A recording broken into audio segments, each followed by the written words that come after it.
Okay, so real quick, just what I did to prep the skin was I used my Mia 2 when I washed my face with some Murad facial cleanser, and then I used this amazing stuff from South Korea, a gel that you rub all over your face and then it exfoliates, which is nuts. I use it in the shower. So I do that, and then I come out of the shower and I used this, which I just got. I went to Sephora and I said, listen, I really want the La Mer cream, but it's way too expensive for me, so what do you suggest? And she suggested this. Use a little bit, and I'm just gonna put it into the skin because it's nice and gives you a nice glow.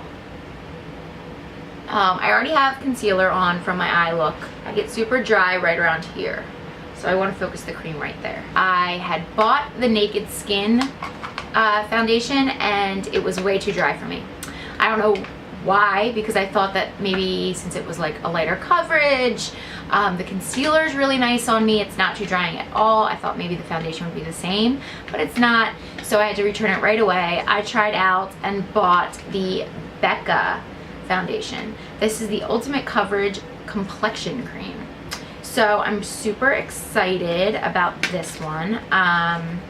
It seems to be pretty full coverage, and I normally don't go for something like that, but I want to mix it up, and I feel like in the winter, I don't know, like in the summer it's cool not to be full coverage because you're kind of getting a tan, my freckles come out, my complexion overall is a lot better in the summer. In the winter, I just feel like I'm so dry and there's just like pimples popping up everywhere. I'm not really sure why, but I just like the full coverage in the winter. So I went ahead and tried this out in the store, so we'll see what it looks like here. I'm gonna pump a little bit on my hand. And the shade that I got is called Sand.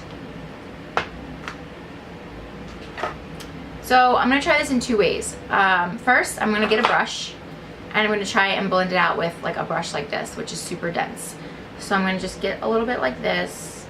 And really, the reason why sometimes I pick a brush over a beauty blender or like a sponge or a beauty blender over a brush is if I feel really, really dry, I'll use the sponge just because it has that extra moisture in it. And FYI, I see a lot of people doing this and I don't know if they know, but the sponge is supposed to be wet. No matter what sponge you get, Real Techniques, Ulta, Beauty Blender, you're supposed to put it underneath the sink and squeeze it out, like constantly go like this under the water, and then it gets nice and gooey or mushy, and you take it and that's when you use it. So don't use it dry. It's not intended to do that. I mean, it works, but it's just not, it's not at full capacity when it's dry. It works the best when it's wet. So I took some on my brush and I'm just gonna try and buff it.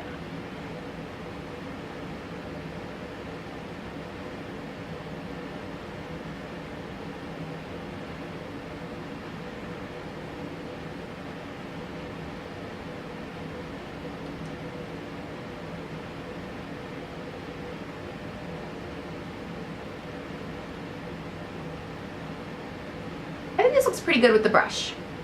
I think this foundation seems pretty hydrating so far, and I think that the brush did a really nice job. So I don't see like right here, I don't see any problems. I don't see anything problems around my nose. I think it did a pretty good job. Next, for this side of my face, I'm gonna try it with the beauty sponge. So this is my second pump. I'm gonna dab it in here like this and just start patting. And this sponge is the Real Techniques one, which I think is just as good as the Beauty Blender. My next to try would be the Morphe one, but I have not gotten there yet. So because you're using a sponge, you're gonna need a little more product because the sponge kind of takes a lot into it, and that's kind of why people don't use sponges too, is because you lose a lot of product in these things.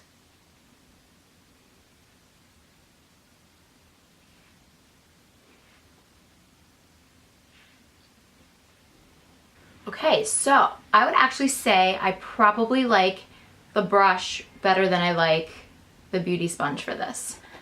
Yes. I don't know, I feel like this side looks better. It'll oxidize throughout the day. I feel like it's super lightweight on my skin. I don't feel like it's super dry. I don't feel like I look like I'm 80 years old. I think everything just really looks good. Like, I think it looks pretty flawless. So I'm pretty happy with the BECCA foundation. I tried the Hourglass one and I felt like it was just like laying on the skin. Like, I felt really weird about the Hourglass one, so I didn't buy that, but that was the one I originally went in for. And I picked up the Fenty Beauty one and I almost bought it, especially because the price point's really good on that. It's $36 at Sephora. I believe it's 36 at Sephora. And this was 44, I believe. But the Fenty Beauty one, as I had it on my face, so what I do in Sephora is I test them out, and I actually test them right here on my face because first of all, I want it to match my neck. And second of all, when you just test it on your hand, so a lot of times we are not the same color as our hand. So you really want to put it on your face and just even walk around the store with it and feel it later and see what it feels like. Because once those foundations oxidize, they turn into a whole other ball game, and you don't know that until you get home normally. So I put it on my face, I walked around the store, and I just felt like it was really drying, and I went for this one instead, and I'm glad I did. So I actually will update you guys on how I feel after the day, because a lot of times, you know, throughout the day we put on makeup for like 8, 10 hour, 12 hour days, and at the end of the day it's like, what the hell, like it comes off, it's separating, it looks dry, like you don't know what's gonna happen. So I will let you know how this actually ends up doing.